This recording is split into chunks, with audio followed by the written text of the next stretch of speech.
This is Sarah Hoyle from Midlothian, Virginia, and today I'm going to be doing a demonstration of winter sunrise. I used this for my Christmas card last year, and perhaps you would like to paint it for your Christmas card this year. This is the finished painting. However, I will add some dark foliage to this. You know how the leaves look sort of gray this time of year? This is what the drawing will look like if you decide to draw from this. Let's get started.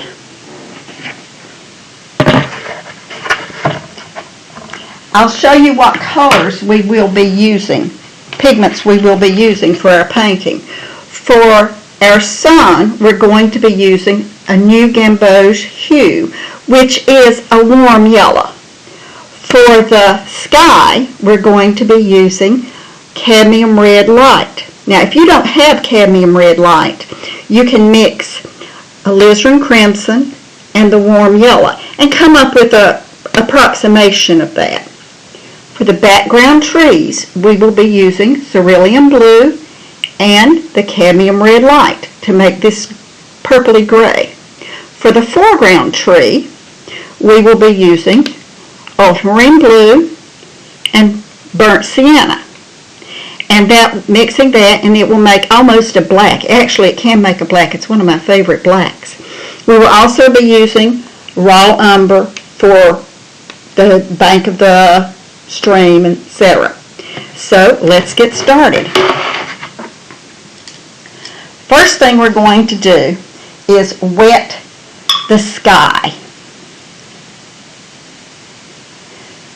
I guess watching someone wet a sky is a little bit like watching grass grow, but it's a necessary step to this.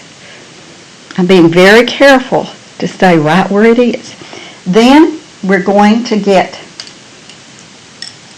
a 1/2 inch brush, or maybe 1/4 inch, and I'm going to pick up the yellow. Now, if you do it right, you can make a perfect circle spinning it just like that. I picked up a color I don't like there, but that'll be okay. Let's put a little more yellow in it. I want a little brighter than that.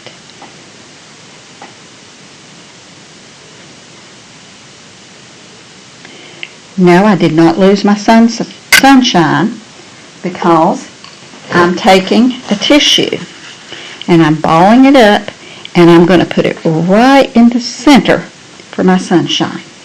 Now, I've got a 3/4 inch brush and I'm wetting it and I'm picking up the cadmium red light. Now, let's test it. It's a little darker than I want it, so I'm going to add more water. A little bit too much water here.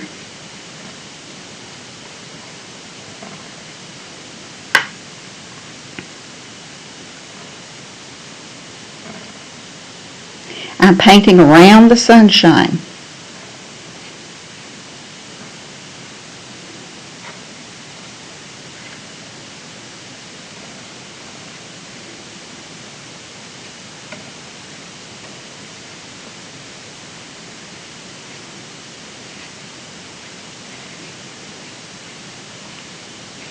Okay, I need to pick up any excess moisture. And remember how I tell my students, you blot around the edge of the tape. I put the tape down because it makes a really nice little frame, particularly if you're sending them as cards, because frankly a ragged edge isn't all that attractive in that. So it almost acts as matte. You see I still need to get some of that excess up there. It'll flow right back into it. Okay, now we're ready to do our trees. I think I'm wanting to let it dry just a little bit. Get me some. Now this is the cerulean blue and cadmium red light that I'm using for my trees. And I'm going in wet. This is a flat brush. For a lot of this painting I am using flat brushes. And I want it uneven. If you remember the drawing, I use dotted lines because I I wouldn't draw those lines if I was you, because they're going to be hard to erase. Anytime you do a painting, it's a good idea to, if you've done a pencil drawing, to lighten those lines, unless you just really like them. Okay, now I'm going to go across here.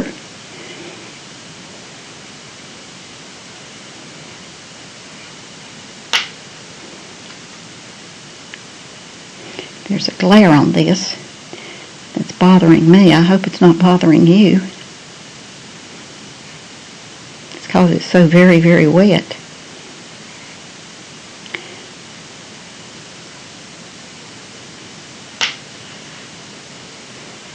Okay, there's step one. Once again, I do want to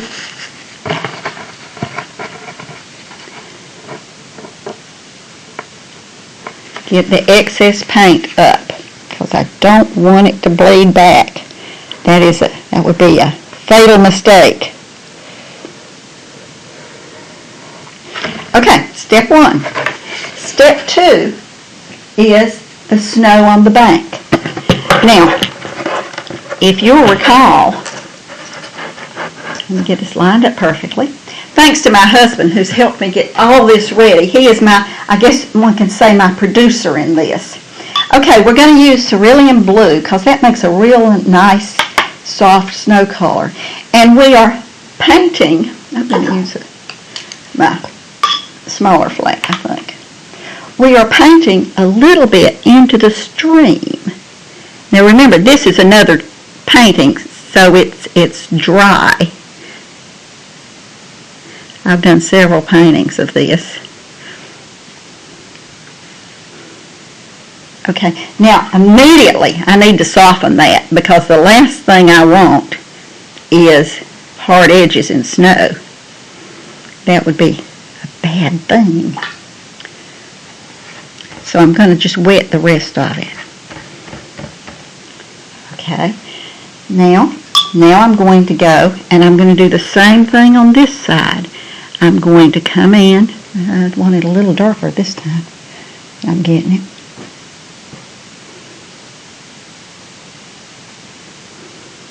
Here's my reflection of the snow, and then down here on the side.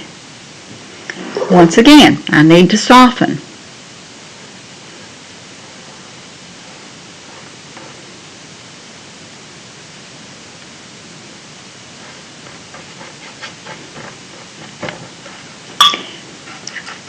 And I'm going to take a little bitty brush, and if you'll notice, I didn't get up in that corner behind that snowbank, and now I have.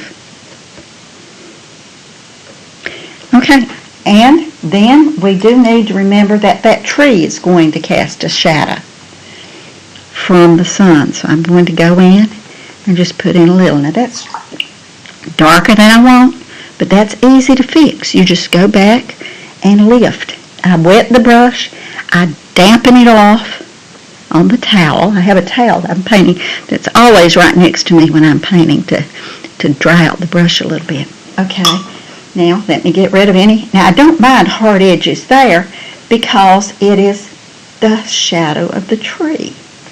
Okay, I'm pretty happy with that. Shall we go and do the stream now? Have to turn the board around. Okay, here's our stream. You will see we already have the snow painted. I did paint a little bit behind the banks of the snow. First thing we're going to do is get our sky color, because the sky color is under everything here, so I want it under everything here except the snowbank. I do not want it under the snowbank, so I'm going to put it in. Because the snowbank has nothing the reflection of the snow has nothing to do with the sky. I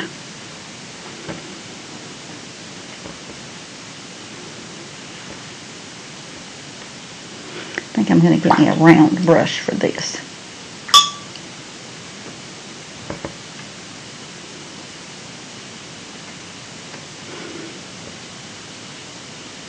Again, watching someone paint little details like this can get really boring if you're not careful.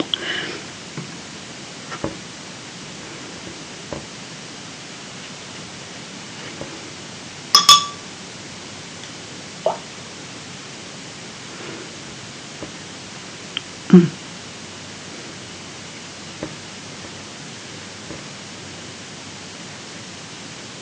going to get rid of all my whites.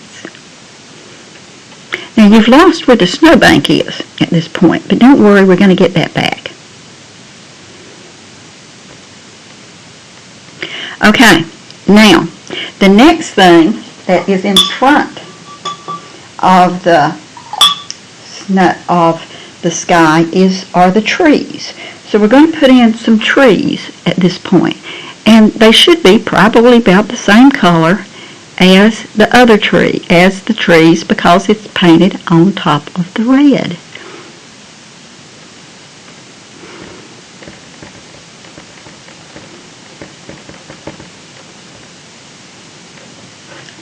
Then our last thing is to put in the sunshine. Can you hear someone calling me in the background?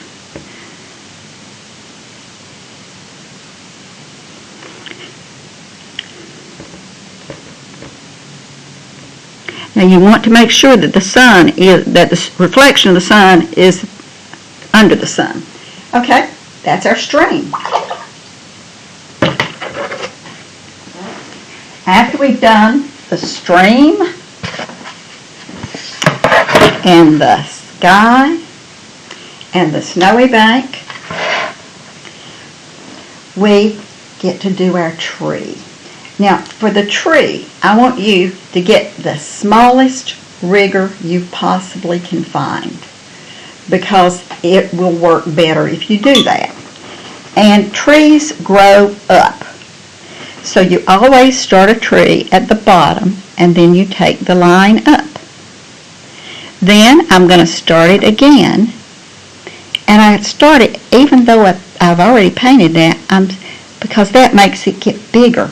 The trunk gets bigger, which it would as we go up. So each branch adds a little bit of width to the trunk. Now after we've got these main branches, then we can start having some fun, letting little branches go off. However,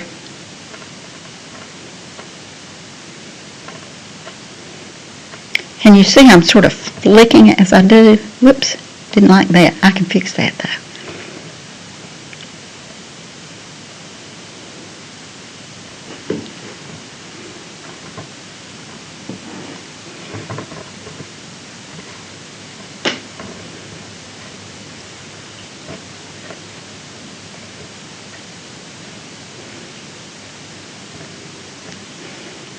Okay, I want to make that more even. And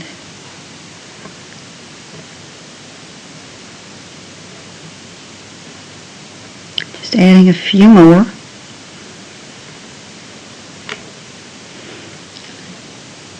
Don't like the fact that it's so much wider on my left than it is on my right.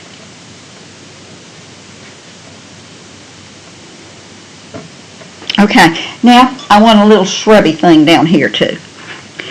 Oh, I got my hand in it. But like I said, I can fix that by just putting a little shrubby thing down there.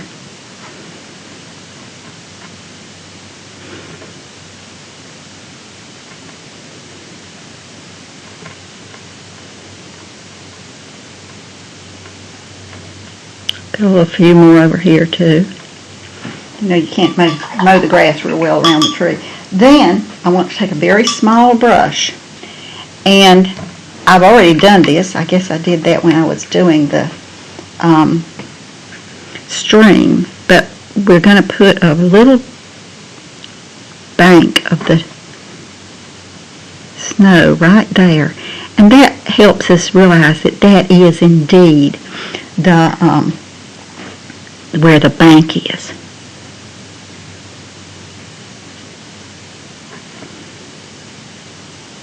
Now the next thing we need to do is think about doing the shadow of the tree, or rather the reflection. So I'm going to come, now the reflection is going to be behind the snowbank. So I've got to be very careful to keep it behind the snowbank.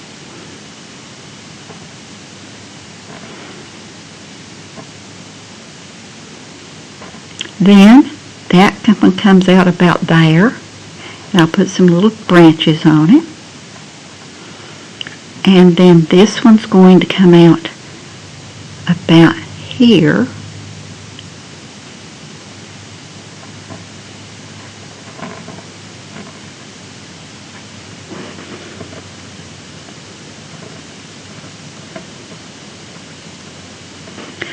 Next, we're going to take and use some raw umber, and we're going to put some little grasses growing along the edge of the stream. This also is going to help with the reflection because we're going to put reflection of those grasses.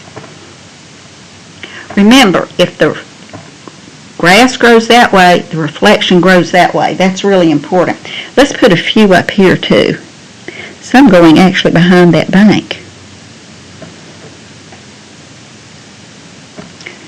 Then we'll put some bigger ones down here in the corner,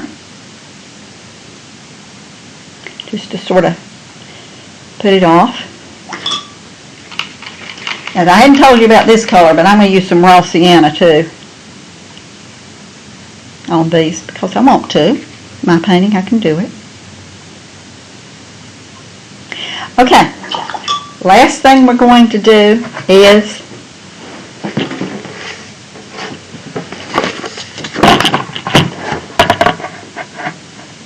put the foliage on that tree. Now, I've taken, I'm sure you have these sponges, this natural sponge, and I have torn off a little piece of it. And I'm putting that piece into my black and my gray. I'll show you.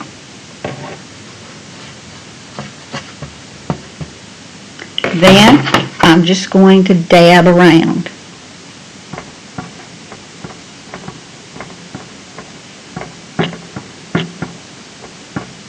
Can you hear it?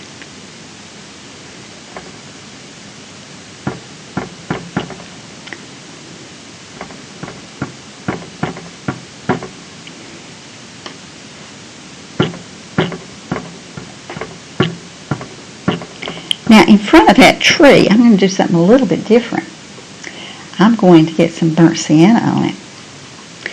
And that makes us think maybe the sun is affecting that color. I don't know if I like that or not, so I'm putting a little bit more black in with it.